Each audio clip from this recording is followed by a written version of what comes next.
And then Ernie Pike. And then I am Janet Fournier, and I'm the board president. So thank you very much, everyone, for coming. I have a couple of housekeeping issues, and I hope I remember them all. We have to talk to you about exits, so the one you came in, and then there's also the back exit. Back there also are restrooms, very important item. Our audio can be difficult, so like you did earlier, please let us know if you can't hear us, and we're trying to record this for folks that can't attend. Let's see. If you would, please silence your phones so that we don't have ringers going off in the midst of things. And do we have any of the, I know Poppy Alford is here. She is our state rep. And do we have any other, either town or, and what, I should know your positions. So you didn't hear that, but Sally Costello, she's the director of Economic and Community Development, and then Carol O'Donnell, a member of the Town Housing Authority. So I think that's our guests. And one other thing that I would like to mention, and we're getting started a bit late, we also have a pretty heavy agenda. There's a few folks that I've talked to as I've been making my way around the room that have not been to any meetings. Some have been to just a couple, and they're here looking for basic information that we've gone over a number of times in previous meetings. So we want to stick to our agenda the best that we can to get everything accomplished. And Nora has offered to stay after the meeting and answer those other questions that you might have. So if you could, please wait for that. And did I miss anything on that list, Nora? Okay.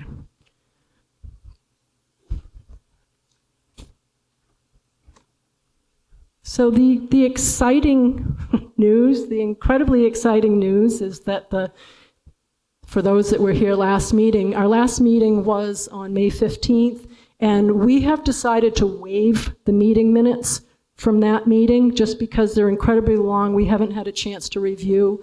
We'll start that process with our next meeting to make sure that that becomes part of our meeting process to approve the meeting minutes. So we're going to waive that for this evening and skip that agenda item. So when we met with you last, May 15th, 3 incredibly long and busy weeks ago, we were hopeful that we would pull this together. And thank you, we did. We got the go-ahead. So we are incredibly excited about that. On May 21st, we submitted our offer to our attorney and Mr. Scarponi's attorney. On May 29th, we got a notice, an email, that the Scarponi family had agreed that they would like to do business with us. And we were thrilled. But we didn't have a signature yet, so we had to keep that all under our hats. And trust me when I tell you, that wasn't easy to do. So on Monday, it happened. Kurt Scarponi signed, and I signed right behind him. And that's when you saw these folks were all waiting in the wings to deliver the notices for tonight's meeting to let you know what was happening.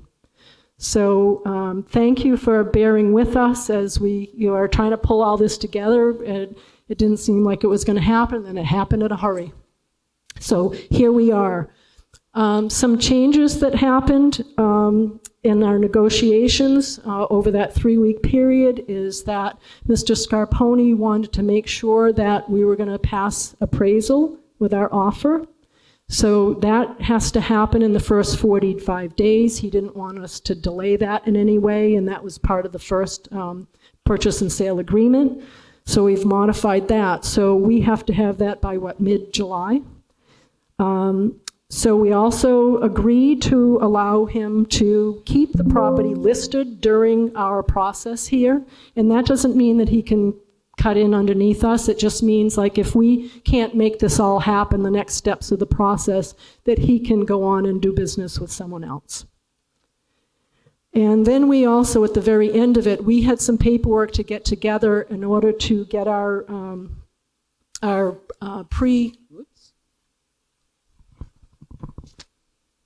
pre-development loan together, and that took us a little bit. So we asked him for a 3-day extension in order to get him his deposit.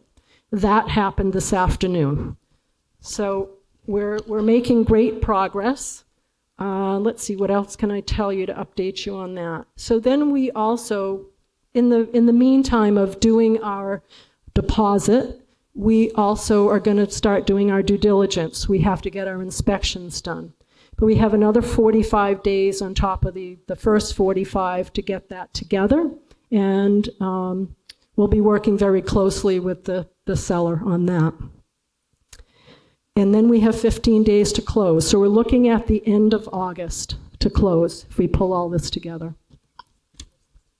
Nora's saying September 16th. I got my days mixed up somehow. I didn't add them all up correctly. So let's see. A couple of questions that were asked. Can I still join? And you know, as of tonight, when I've been going around to tables, yes, you can still join.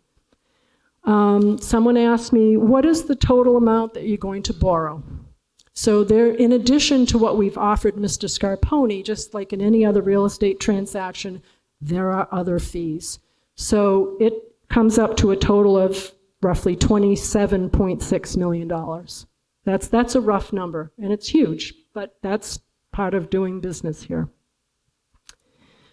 And someone asked, when can we know the exact amount of what our rent's going to be? That's huge for you, right? So we won't know that until we finish this process of doing our due diligence and we know exactly what it's going to cost us to do our inspections and so forth. So I'm told by Nora that we'll know that by late August. So we'll have those numbers, and we can't pass out any documents until then. It'll just create confusion, and we just don't want to do that. We're gonna hold tight to it until we have real numbers. And then somebody said to me, it was in one of the documents for our contract with CDI, do I have to pay $1,000? So we found that in the language, we hadn't cleaned that up yet. We're going to talk a little bit more about that tonight, about what you're paying, because a lot of folks have tried to give me $1, and I said, please hold on to that until we get things rolling. So we'll talk about that tonight. But as Nora explained to me, because I was a little bit confused with it, I said, so what does this all mean? So it's $1 to get us rolling, and then when we decide as a board or as a group how much that dollar amount should be, and certainly no more than $100. But we're going to try and work on that and make it lower. That we've discussed that a little bit already. So I think that takes care of questions that folks have asked me. And I just want to share one other thing with you before I pass off to Nora. I didn't give up on this. Some of you saw my weird sweatshirt that said, just believe. And I never stopped. I saw a part of this that could truly happen, and some of the conversations that I had with Kurt Scarponi led me to believe that if we pulled everything together that he wanted, that he needed to feel comfortable, that he would do this. And he honored that. So on Tuesday, he signed on Monday afternoon, and on Tuesday, I went and looked him up and I shook his hand. And I thanked him for doing this for us, for giving us the opportunity.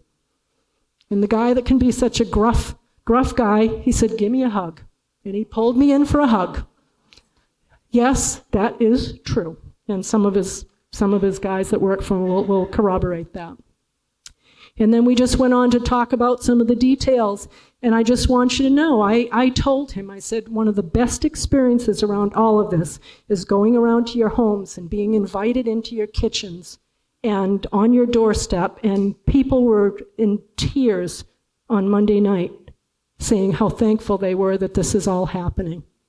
So not everybody agrees with this, but there are a lot of us that do, and we want to see this happen. So I just want you to know that we have Mr. Scarponi on board, we have our state rep on board, we have townsfolk on board, and we have very capable folks here at CDI, and you have a very capable board of directors here. So enough said with that. I feel like, we've got a lot of work to do in the next however many 105 days. We're going to do it. So we just have to keep moving, and please, you know, take pride in what we've gotten done so far. Now we move forward. So thank you.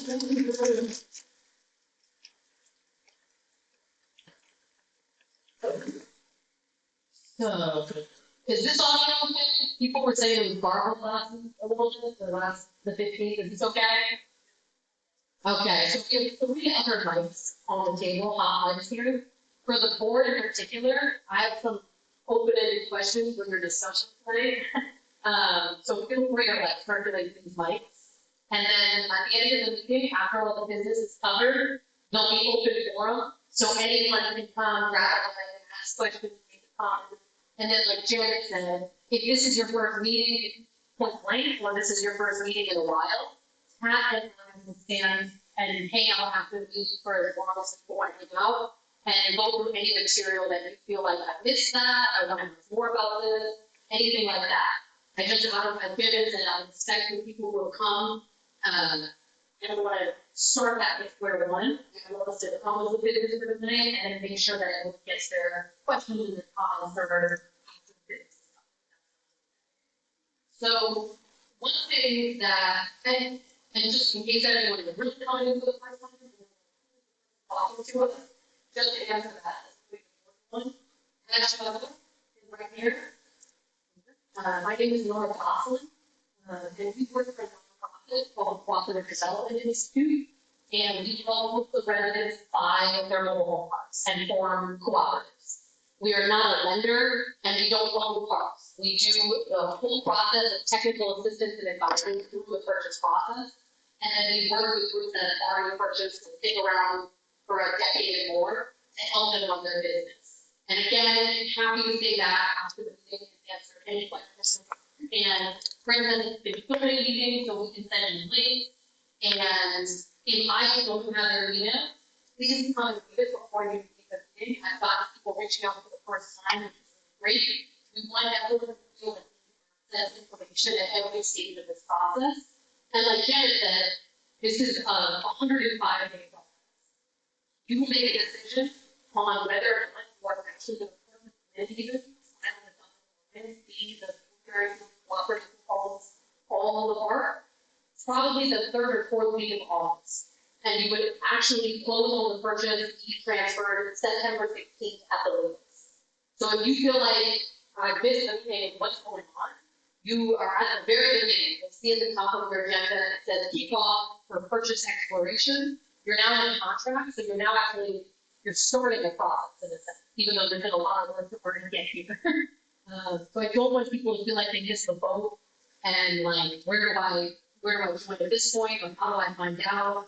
There's plenty of time. It's going to take everyone all hands on deck in the summer to figure out if it makes sense. And if you get to the end of this and the rent does not make sense for your community, you'll take a vote and your decision will reflect that.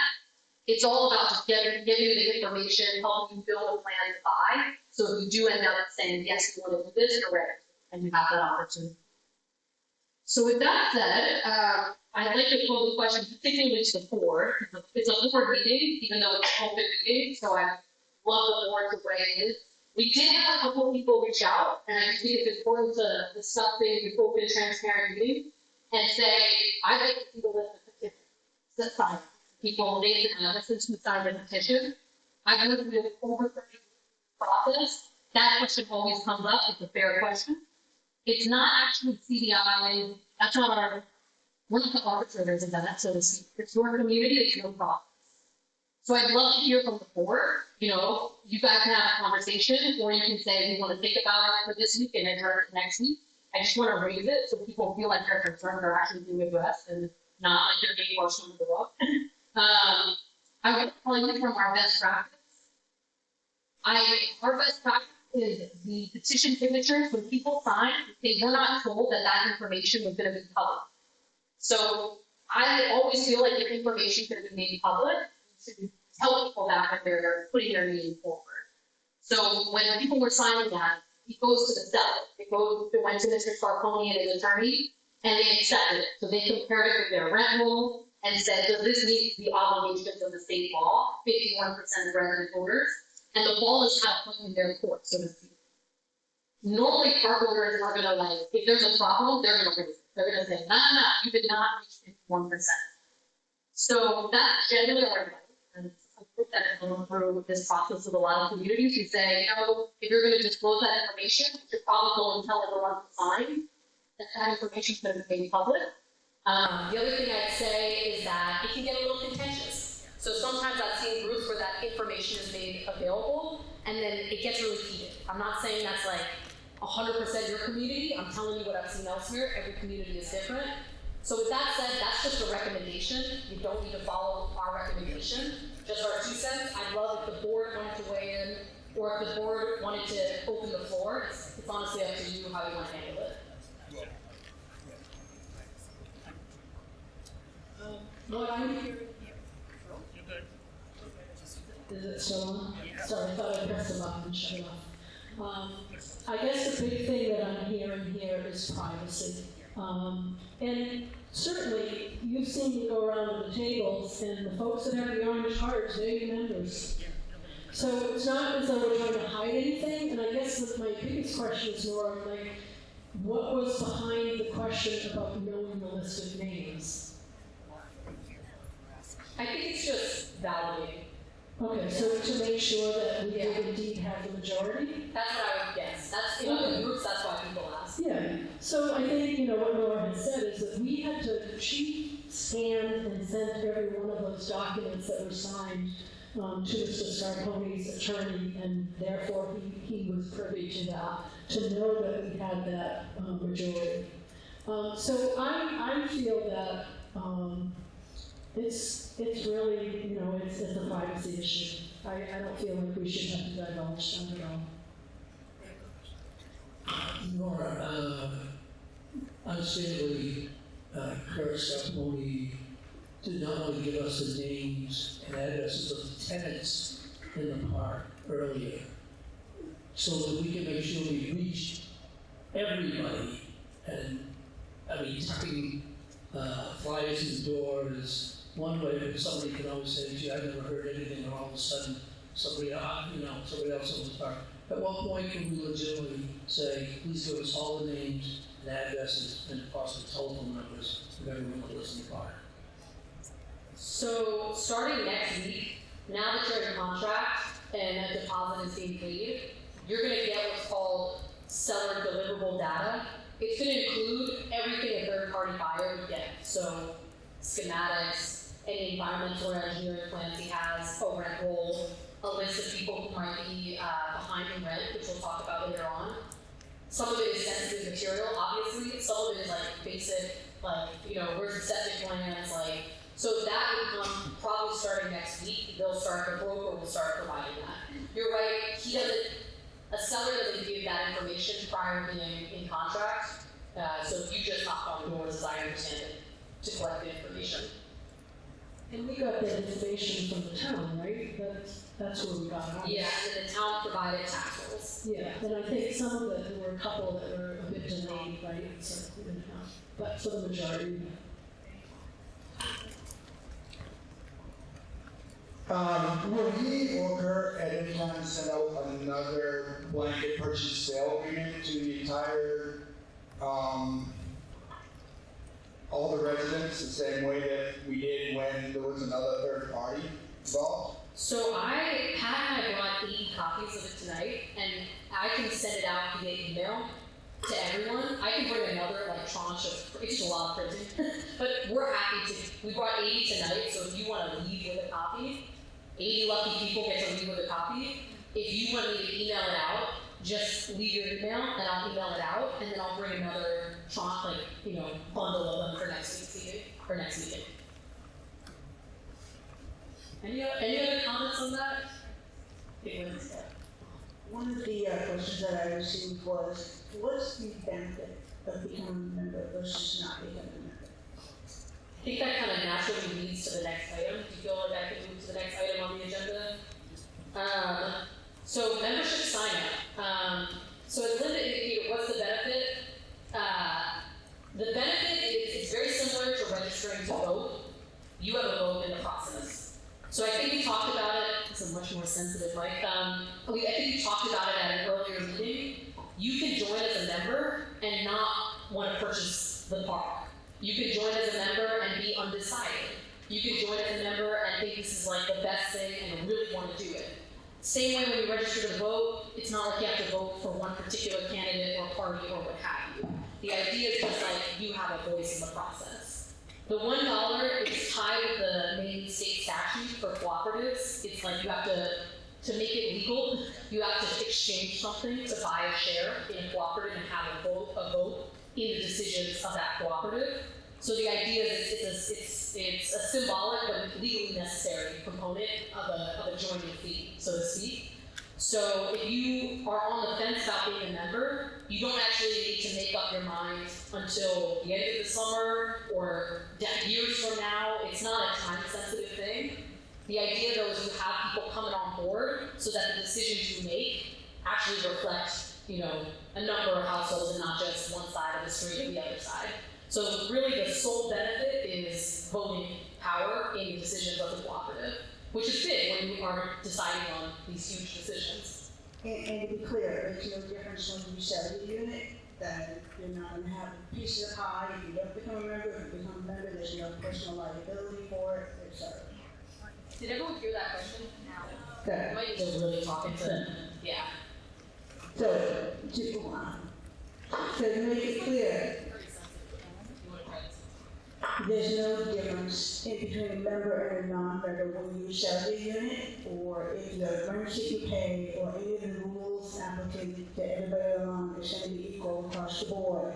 The only difference is voting. Did everyone hear the question? So do you hear me when I'm talking like this? Is there something about the acoustics that we can make it? Is it garbled? Is that the...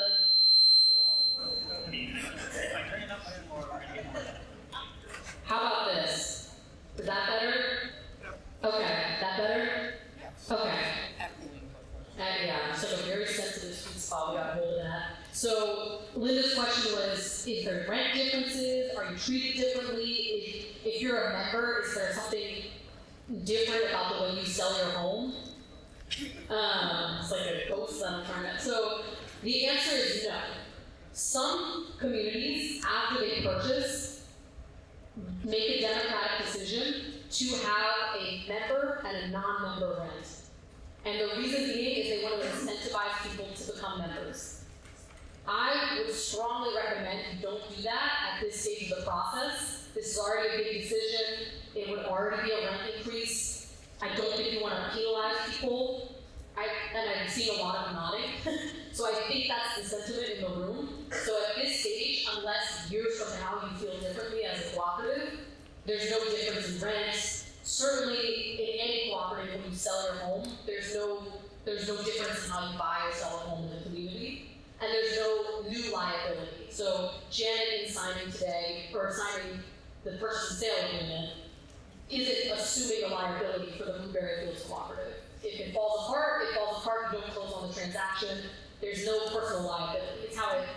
That's how it works for people, really. Other thoughts on this for the board?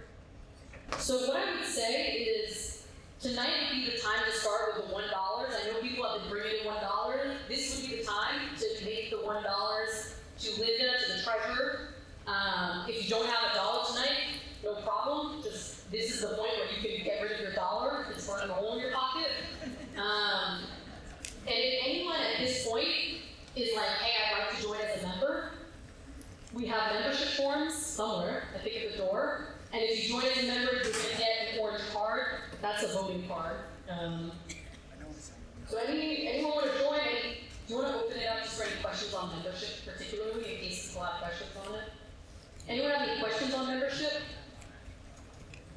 Okay, I'm going to run a mic over to you. And you really got to talk, kind of uncomfortably close to it.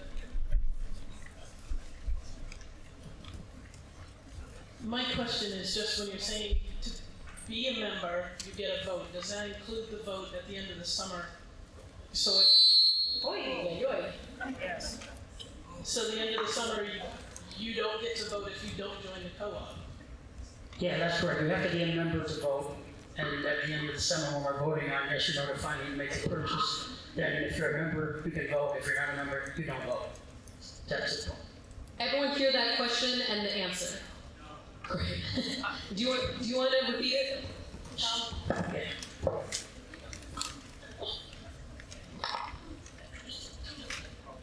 Yeah, she was asking about, at the end of the time, at the end of August, when we make the final vote, you have to be a member to make that, to be in that vote, and the answer to that is yes. You have to be a member to vote on the final decision if we are not going to purchase the park. So that's the difference, really. I mean, you get to vote, and that's, you get to vote in that. You have to be a member to vote at the end of the summer. Or any vote, anytime. Did everyone hear that? Thumbs up, that's what we're talking about. Any other questions specific to membership? That's a good question. And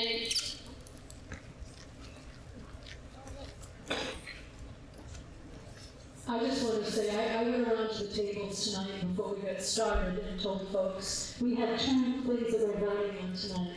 One is the CDI contract and the other one is our bylaws. So if you have an orange card, that means you have the right to vote tonight on those two items. My question is, how many voting shares are there going to be? Will myself, single person living in one unit, get one vote, and have one vote influence in the park, while the next unit over has 4 residents and they get to vote 4 times? Melissa's got an answer for you. Did everyone hear this question? Hi, Bill. The question was, how many votes do you get for your home? And it is 1 voting right for each home, not depending on how many people are living in it. So there's no benefit to 6 people living in this house and 1 person living in another. And people are always gonna say husband and wife, couple, 1 vote per household. We don't wanna, that's each household, they have 1 vote. And it has to be a resident owner household. Yep, so I don't think there's any lunches in the community. So, yeah. Any other questions on membership? These are good questions. I'm whipping around in both directions. All right. So as Janet indicated, there are 2 membership votes that are going to be taken right now, sequentially. And then we're going to get into a little bit of training specific to the board, but open, good for everyone. And then we're going to talk about the timeline through the purchase process and some immediate steps for next week. So the 2 membership votes. So the board, do you want me to say something? I'll talk a little bit about that. So we, as a board, did our due diligence on behalf of the membership of the co-op and made phone calls. Nora provided us with some references. I called a couple, one I didn't get a hold of, and Bonnie Zacharias called and spoke to two folks that were other blocks in the state of Maine.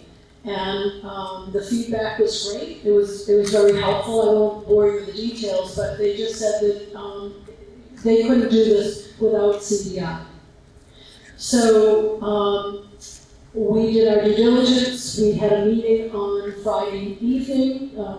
The board attended that. We did it online, and we all agreed unanimously to sign the contract. So you have our votes as a representative of the group, and hopefully you feel comfortable with the work that we did to make sure that we're serving you best.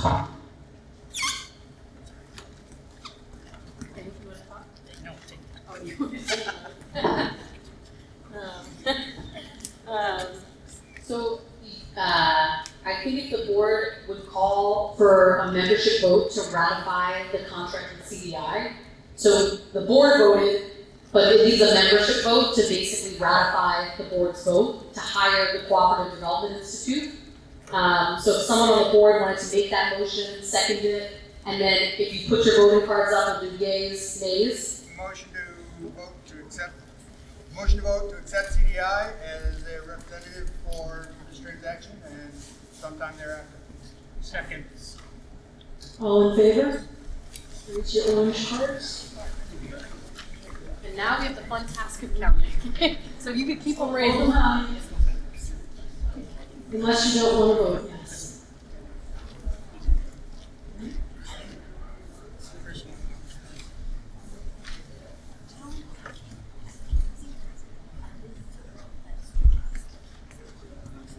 Person's behind you.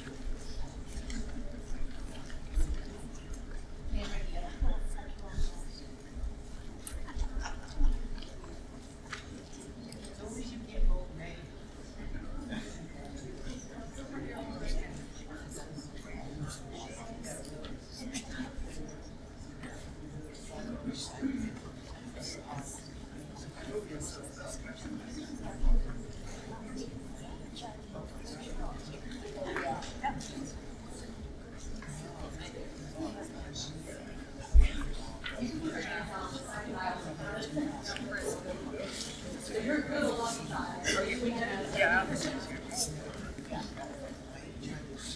Sorry. Count, Chris. Chris behind you.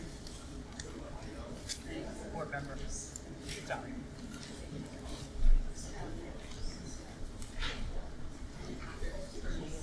You got your Chris.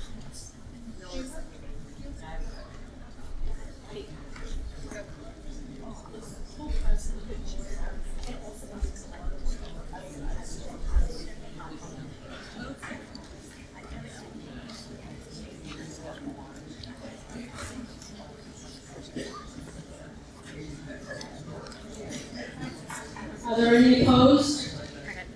Raise your cards if you're opposed. Between both. I don't see any opposed. No. Any opposed? That's what she just asked. No. Okay, so does each one gave Zero. And it's a call for abstentions. So anyone abstaining and not voting? Is there anyone abstaining, not voting at all? One way or the other? No, that's a number, right? Oh, okay. You were She doesn't all that. have one card. Real finger pointing. No, she's not a. She's. Okay. So we're moving through our business. So the next one, do you want to introduce the next one? Yes. And the language is right.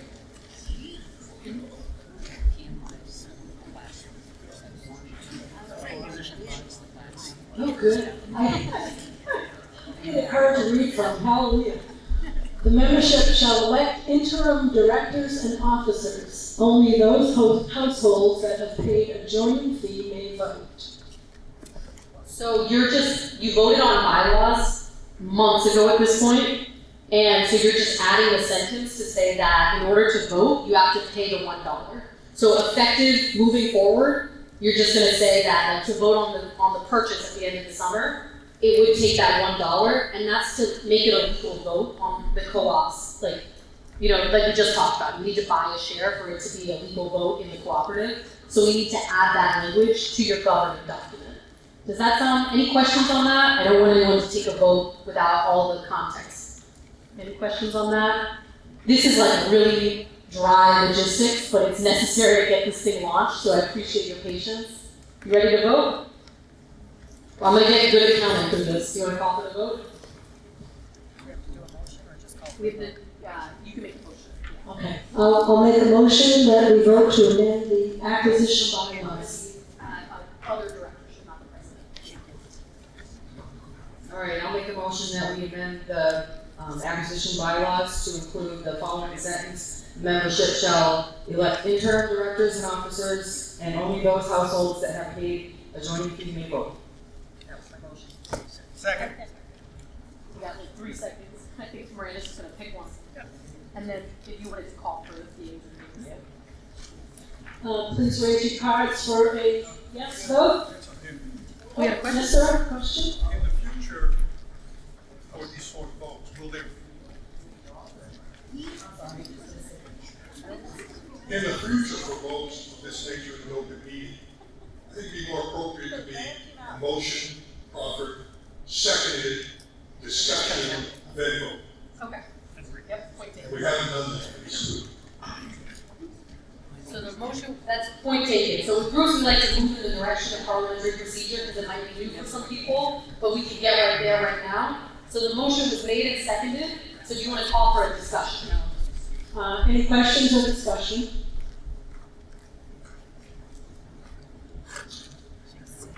Okay, none? See none? Hear none? Okay. Yes, votes?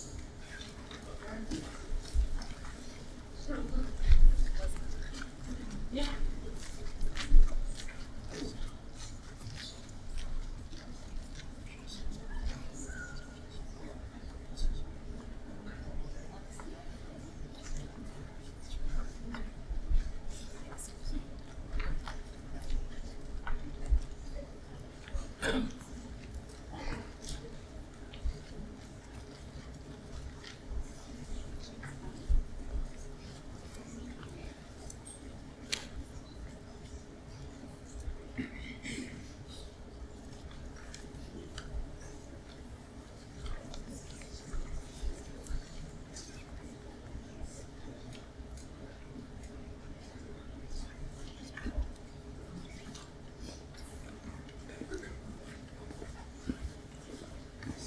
You can put your down on the side.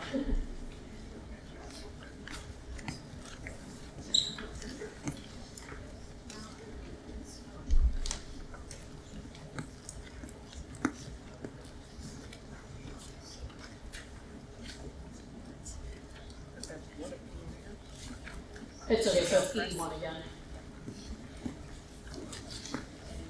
Any opposed? I don't see any abstaining. Okay.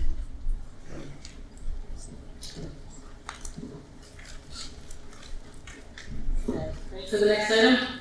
So that was the membership voting of the agenda for tonight.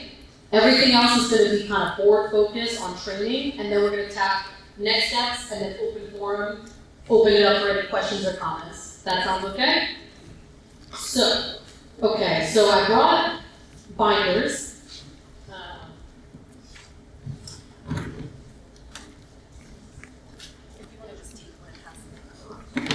So I'm gonna start talking while these go around. So you elected an interim board of directors, the folks sitting in front of you. And so every week for the next 3 months, the board is gonna meet weekly. So we need to figure out a time and a place and a day of the week to do that. Yeah, I bought all the blue ones, so I had to buy green ones after. And is there extra? Well, Chris. Oh, Chris, yep. So, you elected these directors and officers, so they're gonna basically steward the process, but they don't have the authority as a group of 11 people to make a decision on purchase. So that is a decision that they're gonna get you all prepared for, and then in late August, they're gonna present the plan to you and say, here's the plan. And you as a group of residents and members are gonna actually, you have the power, not the board, to yay or nay that decision. So they're gonna meet weekly in open meetings that anyone can attend like this. And they're just gonna cover business out in public. They're gonna hire an engineering company. They are going to review all the reports that are produced through this process. So the appraisal, the engineering report, the environmental reports, probably multiple stages of environmental reporting. They're gonna prep governing documents so that if you get to the end of this and you decide to buy, you have all of your ducks in a row, you have all of your cooperative governing documents in place, so you can hit the ground running as a resident-owned community, and you don't need to make those judgment calls after purchase, because it gets wacky. So you wanna set yourself up to buy, to be ready to go.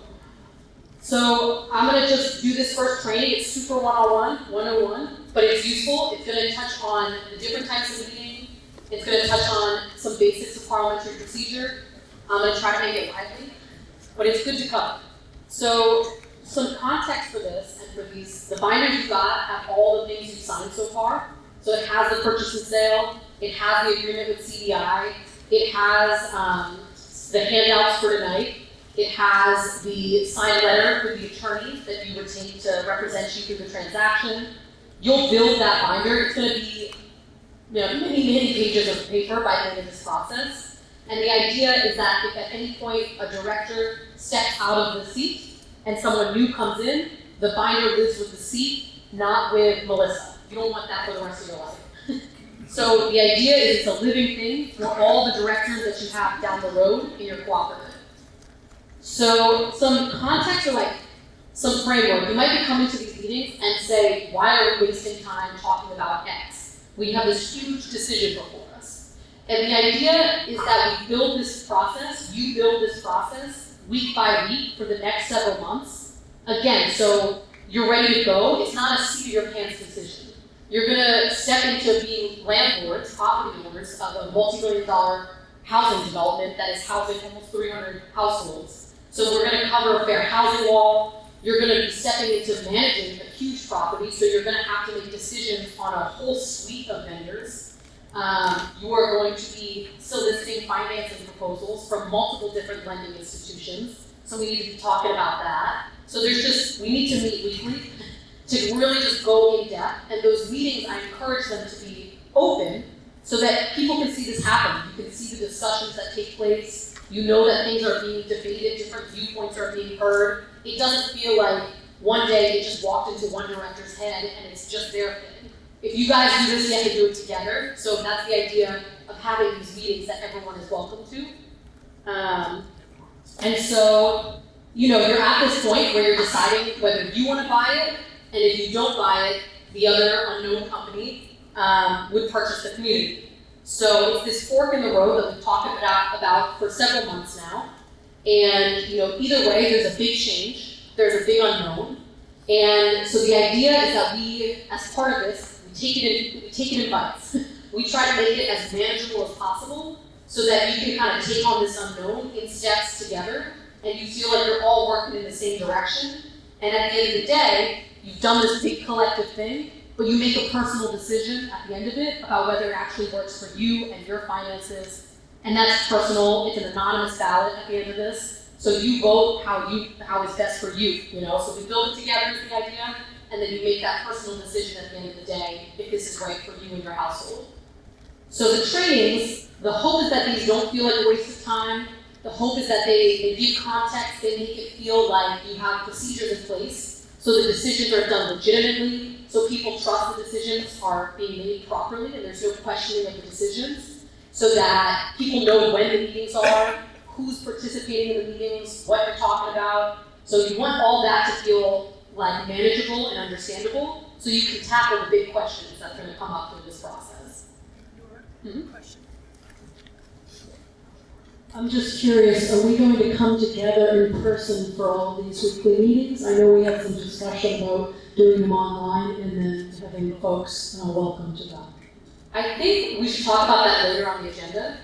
There's some stuff that is non-negotiable in person. So when you look at the deliverable data from Kurt, that's a lot. I don't want to do that on Zoom. Some weeks are going to be light, and there's not actually going to be stuff to cover. So some weeks we might do a quick meeting online, or not have a meeting at all. But some weeks are really, we need to have that in person. When we get the appraisal back, we should probably talk about that in an open meeting. When we get the engineering report, the engineer will be on site multiple times doing these inspections. So you'll have seen them, and we all want to come together and look at the report. So it'll be a combination, based on what the material is for that week. Other comments from the board? I just wanted to comment that, it takes some effort to pass out the meeting notices. And I was wondering if there was another way that we could do that. You're reading my mind. That's going to come later on the agenda. Yeah. So just before we get to this good point, which we will talk about tonight, so the idea is that if something doesn't feel relevant, let us know, let CDI know. If you can't hear it, like this needs to be like, I don't want to just talk action. I've done enough of that. And then for the training part of this, I really want it to feel useful. So if you're not getting a training, we're not covering something that you want to see, particularly the board, but really anyone, because the idea is everyone eventually has an opportunity to sit on board. let us know so it actually feels relevant to you. You know what I mean? Okay. So the first thing we're going to talk about, just to get us started, is the difference between a board meeting and a membership meeting. So a board meeting is what we're going to have week by week, and that's a meeting where really the board converses, the board makes motions, the board holds discussions, and members can attend. Members are encouraged to attend, but really the membership component of it comes at the end under open forum. And that's really to make sure that we can tackle the steps of this process in a timely manner, because there are going to be a lot of timely things, like time-sensitive things that need to come up, and we can't do that first intro meeting every single week. That being said, we want people to come out because we don't want anyone to feel blindsided at the end of this. Like, where did all these decisions come from? So it's good to have people in the room, as many as possible, to like really be part of this being built, so that at the end of it, at the second, third week of August, you don't get material and you're like, where did any of this come from? Like, I've never even heard of any of this. So this is a board meeting, you know, and each week there will be a board meeting. And again, board discussion, board makes motion, board conversation. The board, you can choose to open it up and recognize members to participate for certain items, but otherwise the membership participation is contained at the end, or at the beginning, wherever you want to place it, but in the context of an open forum. Does that make sense to everyone? Any thoughts on that? Any thoughts on the board? Pretty straightforward. Membership meeting is the other category of meeting. Unlike a board meeting where only the directors are making motions, that's a meeting where anyone can make a motion, any member. The most common membership meeting that you'll have as a resident-owned community is the annual meeting, same as like a town, and that's where you're going to vote on your budget for each year. That's where you'll hold your board elections. That is where if you want to change any of your governing documents, that would be the time to do that. So when you take a vote to purchase the park, the final vote, that's going to be a membership meeting. So, you know, you'll all have a chance to speak, to be heard, and to vote in that meeting. Any thoughts on that? Any comments, questions? Meetings is not, you know, the most hot button topic generally. Another thing is that the members can call a special. the members can call a special meeting at any part of the process, pre-purchase or after purchase. To be honest, the one time we see that is if the members feel that someone on the board isn't acting properly. Not this board, I've just seen it in other communities. You need to have the power as a group of members to basically like trigger an election, say that person is not representing us, we need to have the power to come together and take a vote. We can't just have all the power sit with the board. Any thoughts on that? Pretty straightforward? One quick question. We talked about this in our last meeting on Friday. Can folks, if there's an important vote, can they vote by proxy? So everyone hear the question? So it's by absentee voting. So proxy voting really is like if Melissa gave you her vote and you cast it however you choose, but representing Melissa. So this would be absentee voting. So at the end of this, if you can't make the member meeting to vote on purchase because you're on vacation or you're at work, there will be absentee, you have to do absentee voting because we need as many people to participate as possible. So those ballots will go out in advance of the meeting and be collected prior to, you know, us getting in the room for you guys to vote. So yes is the short answer. There is absentee voting through this process. Other thoughts, comments, questions? Or it sounds pretty straightforward. Getting nods. I'm seeing a lot of dollars trade hands. So the next thing, and you'll see it in your binders, there are some basics on parliamentary procedure. I encourage the board to take a look. They're pretty tailored for resident-owned mobile home parks, but obviously they pull on Robert's rules.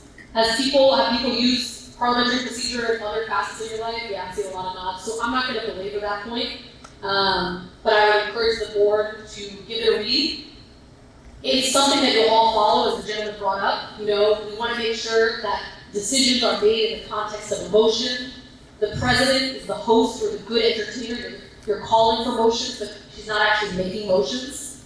And then Miranda is recording all of it, so we like to be really clear about what the motion being made is, so it can be properly recorded. The motion would be made, Melissa would make it, for instance, Ernie would second the motion, and then Janet, as was indicated, would call for discussion on that particular motion. And then you call for a vote, at the end of it. And it goes into more detail in that document. So rather than get into this in a big meeting, I would encourage you to give it a read, and if you have any questions, we can talk about it at a future meeting. But any questions on that in general? Sounds pretty straightforward? Okay. So the next thing I'm just going to run through here is what Janet brought up is agenda and posting about meetings. I'd really love the board to decide on a standing meeting time, like a standing day of the week and time. That would work. People are scratching their heads. Just not Tuesdays. Not Tuesdays. Tuesday. Like Thursdays. Thursday at 6. Like, we're all here. Does that work for everyone? I guess put your hand up if you can make Thursdays. Thursdays. Oh, I can usually. Okay. How's that? is there a different day? So you said that Wednesdays except for the 4th Wednesday but correct. And I can doesn't matter. I got a client that needs on Wednesday. I just have a different mobile home Wednesday park. can make. So is that? So Wednesday I can't do. I got a different mobile home park that's also going through a purchase process. Friday, thinking about Friday. Tuesdays, Mondays, Thursdays. I have no life, I'm on the Ernie's saying he has no life. Janet has a Friday life. Ryan's thinking about it. Okay. Okay, so this would just be through the end of the summer. Okay, so I'm seeing Thursdays. There's one month. Oh, you can never make Thursdays? No, I have to adjust my work schedule. Okay. You can also think it over. Okay. Is there a different day of the week that works better? You can't make them. Yeah. Just like my supervisor won't ever bring me a vanilla chai. I'll bring you a vanilla chai, but I can't do Wednesdays. It looks like we've agreed on Thursday. Is everyone okay with that? Thursday at 6. So for everyone in the room, if your neighbors are wondering, the group will be meeting every Thursday at 6 o'clock for the rest of the summer. So I think we should, each week you'll post an agenda. Where's the best place to post the agenda? Mailboxes? I think that would be I know that everybody usually checks their mail at least every other day, but if they know to look there, even if they're just driving by when they come home, and people share with their neighbors, they see a notice. But we can always do Zoom for the small information meetings, and then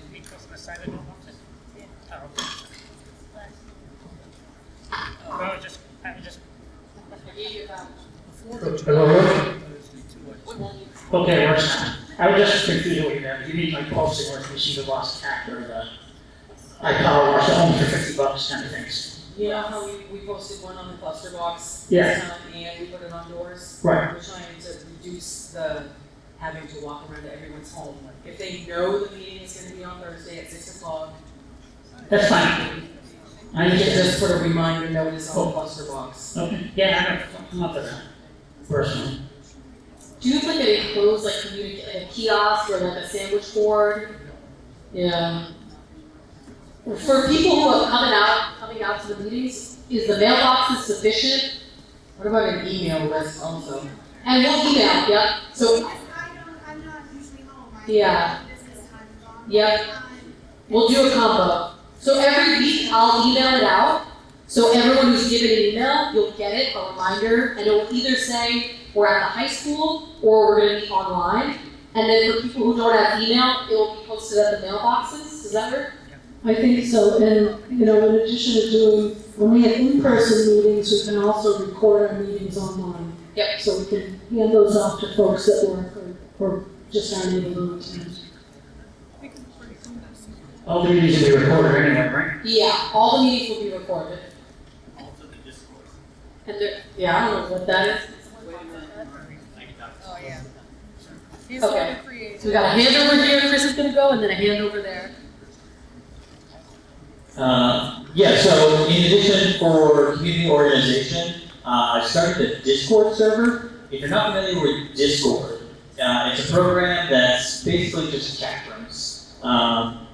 So basically you can log in with the link that we can provide you, and then you'll see a bunch of different rooms where you can introduce yourself, and then community pages where you can just chat about general issues, post things for sale, post your cat pictures. And then there'd also be like a board of directors sections where we can make official announcements and you can engage with the board directly there.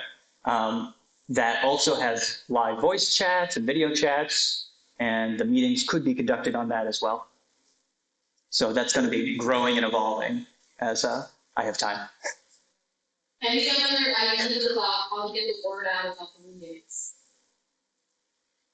Are we just gonna spare the board having to go door to door every single week? That's a huge commitment on top of this already. But we also want people to know when these meetings are happening, where the meetings are happening.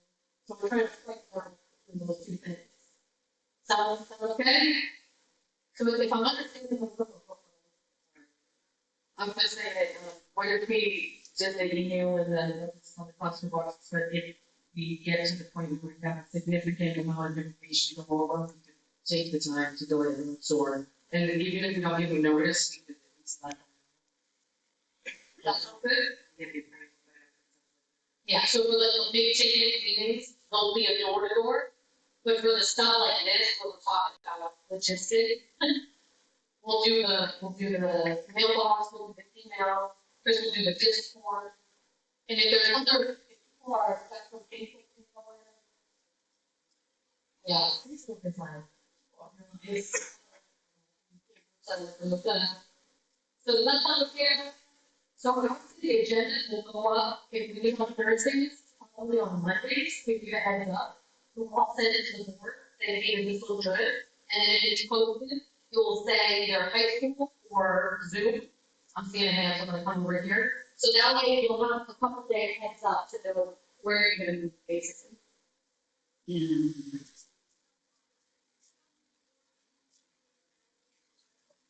So the questions are the minutes gonna be available for the residents, I'm gonna bring the mic over to Miranda, we actually, Miranda, can you remember? Oh, so the question is the minutes gonna be available? Yeah, so each week, the board will say, they'll say, if you met last Thursday, can we get approval on the minutes from May 30th? And then I would recommend either post them in the mailboxes, just one copy, or I could email them out, if that sounds good.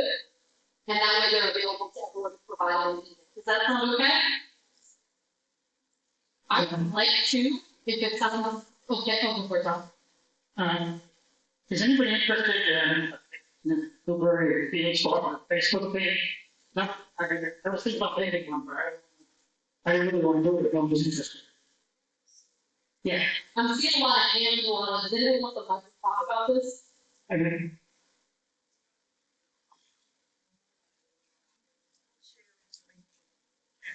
Yeah, just share it to me again. Think about it. I think I could say that part from January, you know, so.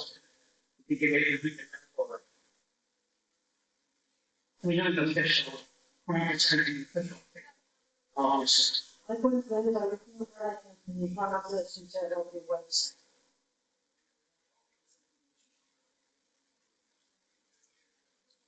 So if it sounds okay, this is a good point.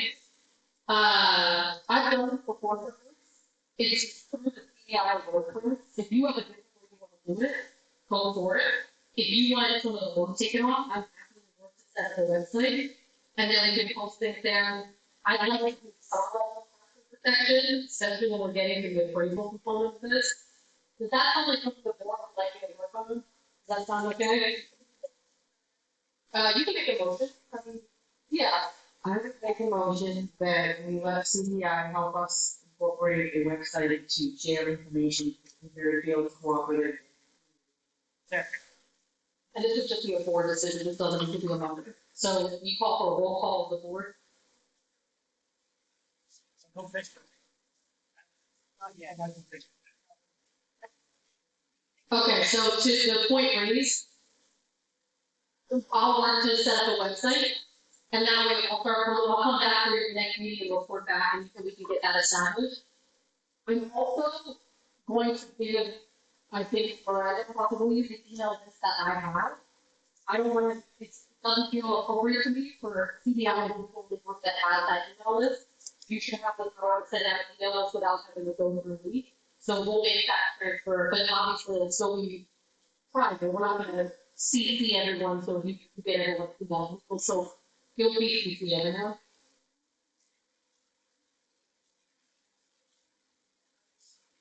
Oh, here we go. I was just gonna ask a question.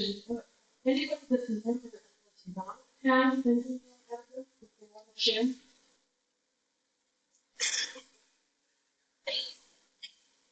So I guess if we have email addresses in everyone, that would be two.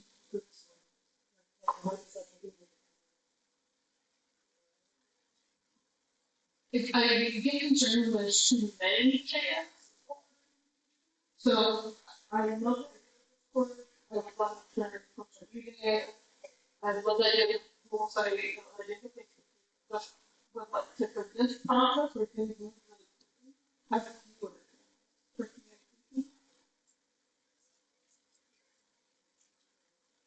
Yeah, I was just gonna say, to have the whole group involved, and we can email the website.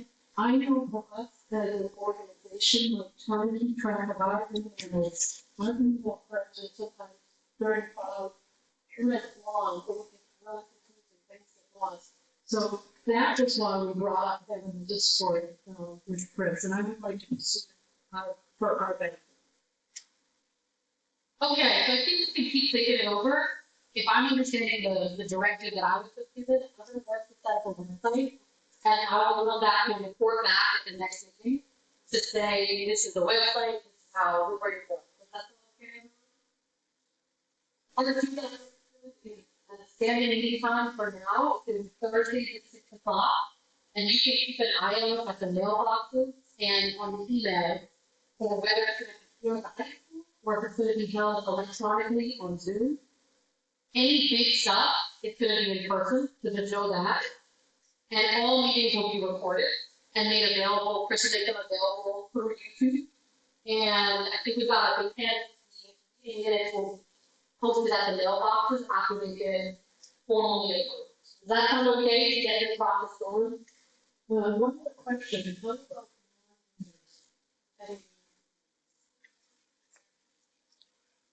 right, so I just wanted to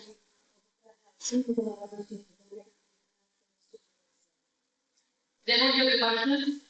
Can non-members come to the meeting? Can they get access to my suggestion, what you should make a decision is yes, because no one's going to become a member if they feel excluded from the information. So the idea is you just get it, get them all the information, and they can decide when is the right time for them to join as a member. They just put it vote, you know. So does that sound okay to the board? yeah, I just wanted, because I was thinking that people would have gone members, they want to give us their yes. Any comments on that from the general audience? All right. So the last thing I'm going to talk about, then we're just going to cover some last items, and we'll be out of here. Then we'll have open forum, and then we'll be out of here.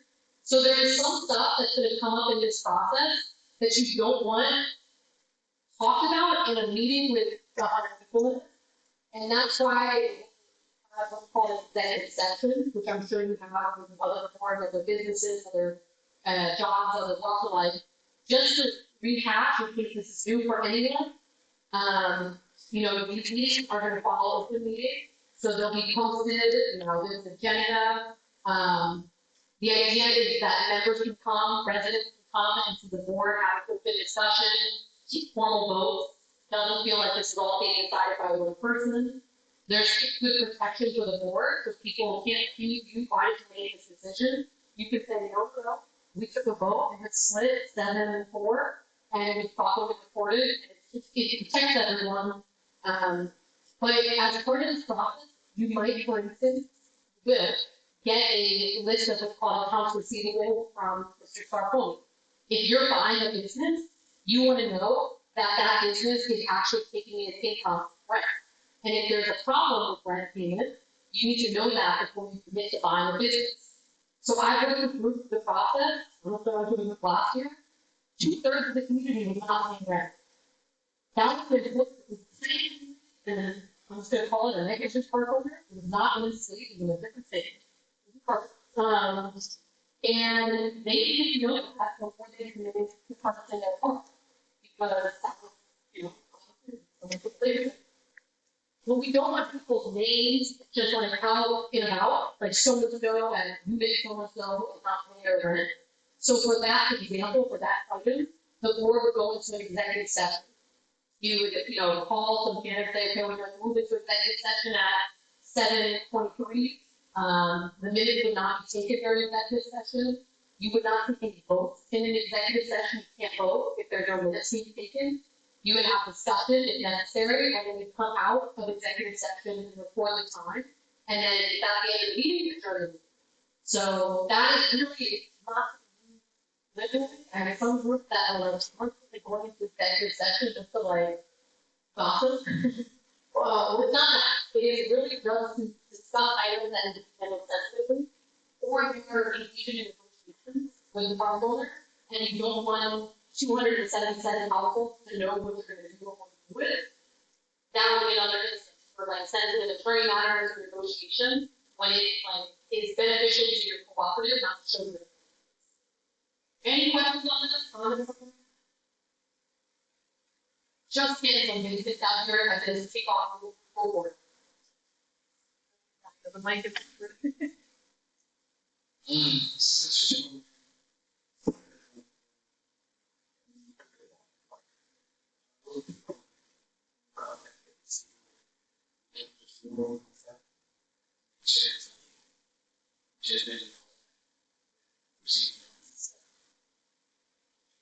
This is a good question. So the question was, is everyone put it in the accounts receivable to make sure it's legitimate?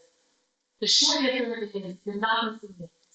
You'll get a sum, basically. Yeah. Yes. So the board actually will probably see names. They'll probably get just the AR.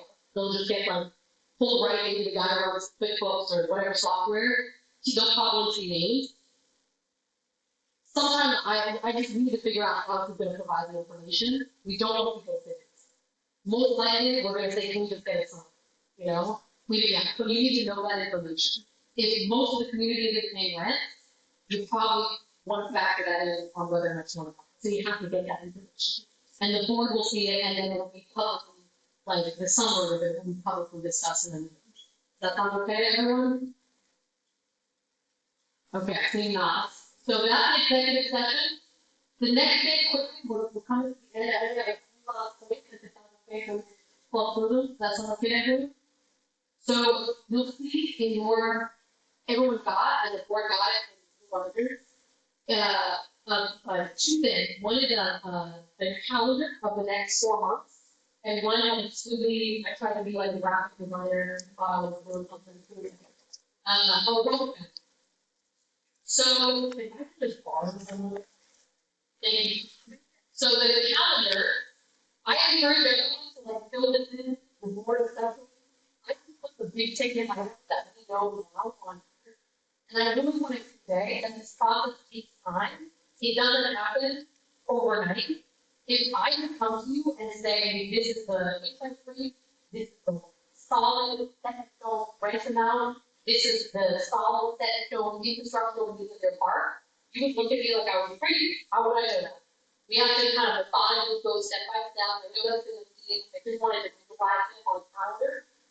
So you sign the purchase consent by July 15th. We will have approval, hopefully before then, but that's what a drop dead date to get the appraisal. I know that's a big question for everyone. It's the for this month, $26 million. July 18th, we will know. You know, we have to know. If it doesn't appraise at that value, we might have to break that in there and and the purchase and sale agreement. Now I'm looking at August, by the third or fourth of August, we will probably get as many couples in this room as possible to take a vote on purchase. So between now and the third or fourth week of August, again, the board will be 6 o'clock on Thursday, you will have hired vendors, bid out all the work, hired vendors, contingent on proposal. You will have gotten appraisal, you will have gotten the property conditions, PCA assessment and report from that. You will have had at least one, possibly 2 rounds of environmental testing. What else was there? You will have commitment to financing from a bank, and you will have a concrete rent. This is the rent when we purchase our fleet. And there will be a paper anonymous ballot, and you come into the meeting, CDI will present, roll out the ballot, and one right then and there, what the town is. You can get to that stage and vote not to purchase, and it will be done. Get out of the fund. That's a really important part of this. There are other things that could come up in this process. You need the ability to walk away, same as any other third-party buyer. So that's if you're meeting for like, when is this decision going to be made? I just wanted to give you a sense of the visualize the summer. When it's not.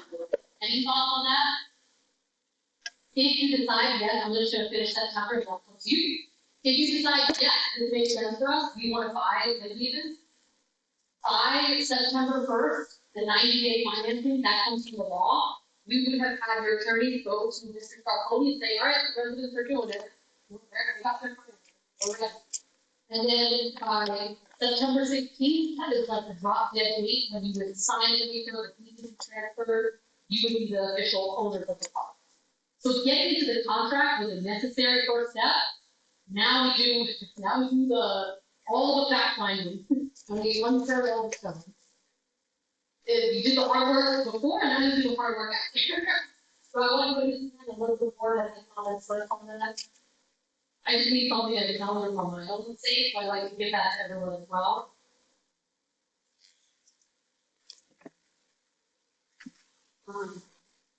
You had a contract already with Mr. Sarkozy, buy and sell contract, it's already been done, the purchase of part. Usually, if you have circumstances where you want to get out of the contract, those are contingencies that were in the written contract. Just not been done with this one, as far as we purchase those back, which engineering problems. So, we'd like to see a copy. And also, what about the title search? I do that. I haven't with anything, a lot of title, because every title problems too. Here's this item. So, just real quick, make sure you got a copy of the purchase and sale before you head out. Pretty copy, so you can absolutely get a copy. The question is, contract like this, are going to have contingencies worked into the contract. And so, yes, when you get a copy of it, that these dates on this document are pulled from a contingency in the purchase and sale agreement. So there's a financing contingency for 90 days of execution. There's an appraisal contingency for 45 days from execution. So I pulled from there to put this document together. And then title search, Max the goal is going to Drummond, the title on this property, title search, so he's going to get that underway, and he'll probably come and talk to you about that stuff. So, we'll just make sure you get a copy before you head out. Does that, any other questions?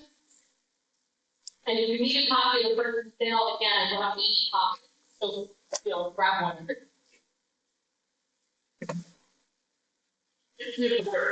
I'll come back, say, quite a bit less than what we've asking for. Could we negotiate? Did everyone hear the question? So the question, really loud right here. So the question is, if the appraisal comes back significantly lower, can you renegotiate? Everyone hear that?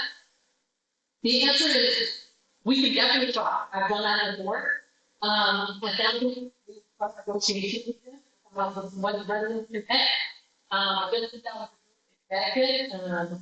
The challenge that I just want to be upfront about is, hypothetically, if he's got a third party buyer at this price, he might be able to say, I'm gonna go with the guy that I'm gonna pay this. But certainly within a graceful plan, you have better leverage than just going to give them nothing to do. So we would definitely, if it comes in significantly different, we would start having that conversation about what that would look like. And as one of the core groups, it's not super common, but if it had come up, I usually not come up with a group. Other questions on that?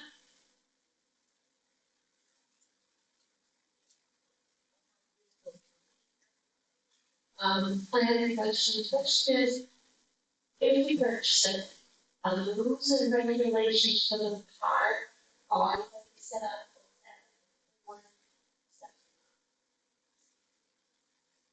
The board want to answer that, or do you want me to answer that? Yeah.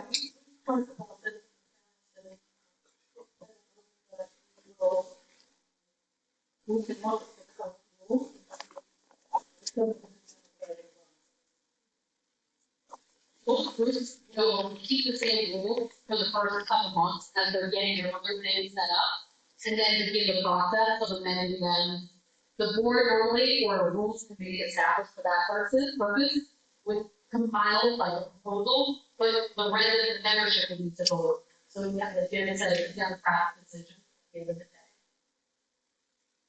Okay, so the school line, that, if you see that, and take it away from you. Yeah. So this is to give a sense, again, of what we're gonna cover here. So you're doing two things at the same time. You are doing a commercial real estate transaction, and you are doing a, organizational development for a cooperative. So there are things achieving, we're gonna like put on two different nights. So in a meeting, you might look at a proposal for a property management system. That would be the real estate part of this, get your business in order. And you might talk about policy.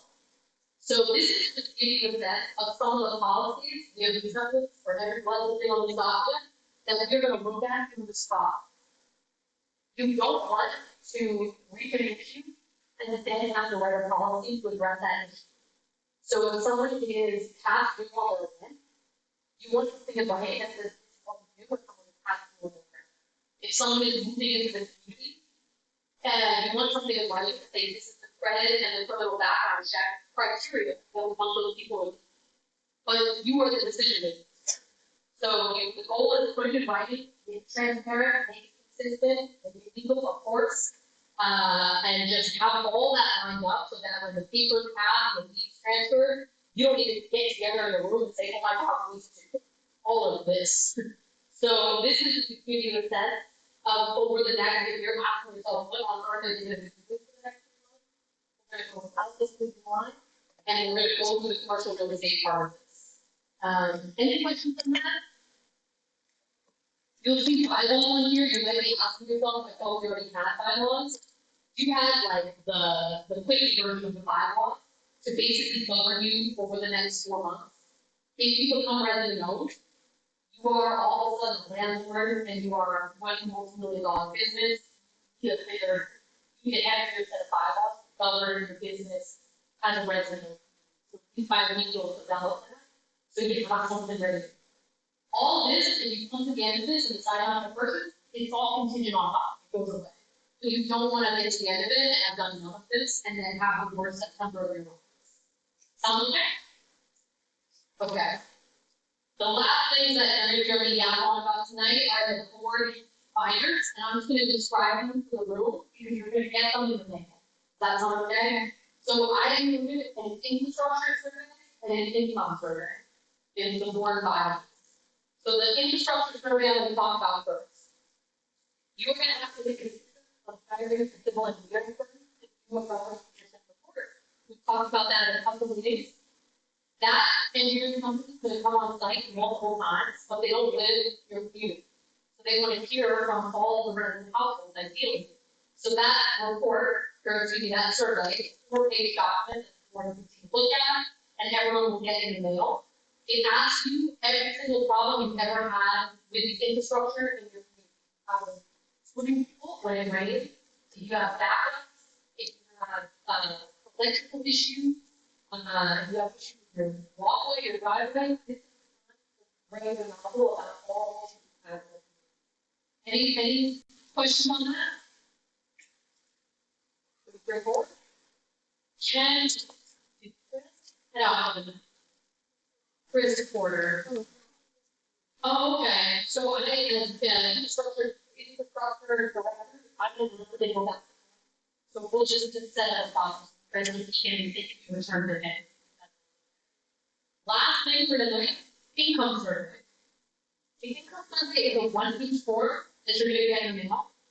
It is a self-reporting process. You do not need to submit any like extra paperwork, you don't need to prove anything, and it's anonymous. So please don't give it to the board. These is gonna come in a stamped envelope.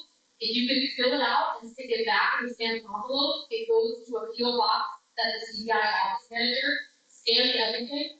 The data is aggregated and it is reported at the summary. If you don't want people's names, we're not gonna do individual reports or anything. But because we work in the nonprofit affordable housing, we've been able to access grants and we've been able to access better interest rates if we can show that more of the community is senior or more of the community is below certain thresholds. So it's advantageous for getting better financing in our experience. And lenders, the community loan funds we work with, they say, like, are we serving people who need affordable housing? Are we serving people on fixed income? We need something to back that up, or they're filing the IRS. And it is giving us better financing packages for revenue groups. So I will repeat, it's optional, so your notice is requiring you to fill it out, but it is advantageous and it is self-reported. So it's just going to ask you for your adjusted gross income on your prior year taxes. It does a little blurb to fill it out. And please don't give it to a board director. We don't want anyone that's, yeah. Any questions on that? Go for it.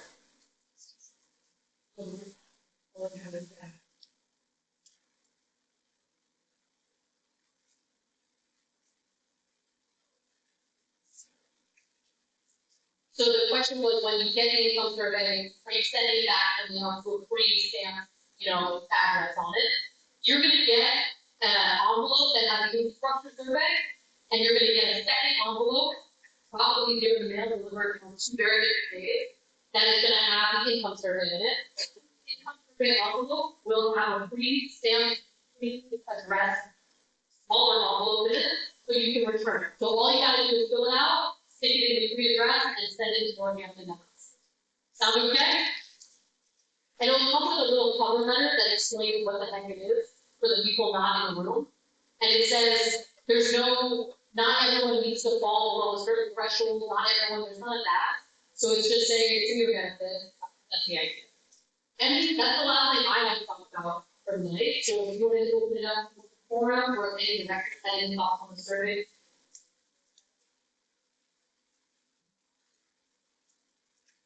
Well, we've lost a few, but all right. Does anyone have any questions? Anything that they'd like to open up for discussion? See the ways over the books. They're pretty bad at everything.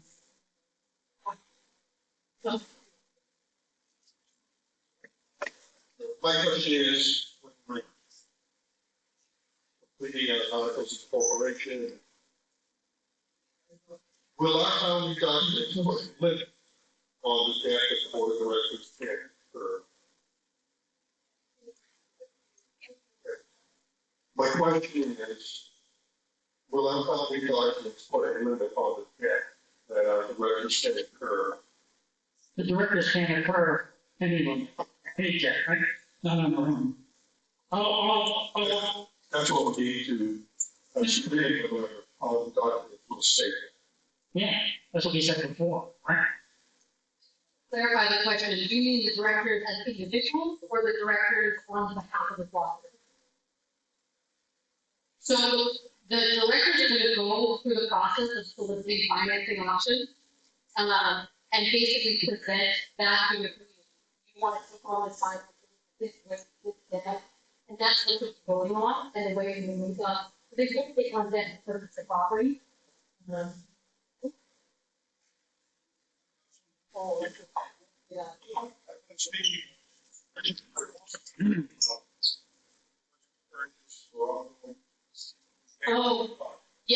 question is not the purchase, it's ongoing. Yeah, you can set that up. So the question is, are there any limits on the director, what the director can incur? Yes, you now think about it. There are very good limits for sometimes you're doing, or one way going forward, just speak of it. This is actually. So after you purchase, is there gonna be a check on the board, so they can't just be running in half? Is there gonna be a check? Yes, but if you can get into your foundational documents. We're giving a lot of people leaving, so you got to. So if there's no more discussion, adjourn. If anyone wants to ask questions of Nora, feel free.